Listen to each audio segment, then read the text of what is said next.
చిన్నప్పటి నుంచి నన్ను అబ్బాయిలా పెంచారు. కానీ తర్వాత చిన్నప్పటి నుంచి నన్ను అబ్బాయిలా పెంచారు. నువ్వు మా గర్వం అని నాన్న ఎప్పుడూ చెప్పేవాడు. అబ్బాయి లేనందుకు ఎప్పుడు బాధపడలేదు. కానీ పెళ్లి తర్వాత నేను అదే అమ్మాయిని కాదు అనిపించింది. నాకు చిన్నప్పటి నుంచి చాలా ఫ్రీడమ్ ఉండేది. సైకిల్ తొక్కేదాన్ని, చెట్లెక్కేదాన్ని, చదువులో కూడా ఫస్ట్ వచ్చేదాన్ని. నాన్న ఎప్పుడు చెప్పేవాడు, నువ్వు ఎవరికీ తక్కువ కాదు. ఆ మాటలు నాకు చాలా కాన్ఫిడెన్స్ ఇచ్చాయి.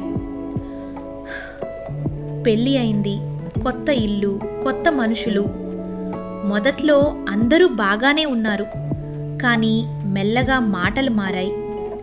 ఇక్కడ ఇలా ఉండాలి, ఇంటి వాళ్ళ మాట వినాలి, చాలా బయట తిరగొద్దు. చిన్న చిన్న మాటలు, కానీ నాకు పెద్ద మార్పులా అనిపించాయి. ఒకరోజు మిర్రర్ ముందు నిలబడి నేనే చూసుకున్నాను. ఇది నేనా అని అనిపించింది. అప్పుడే నాన్న ఫోన్ చేశారు.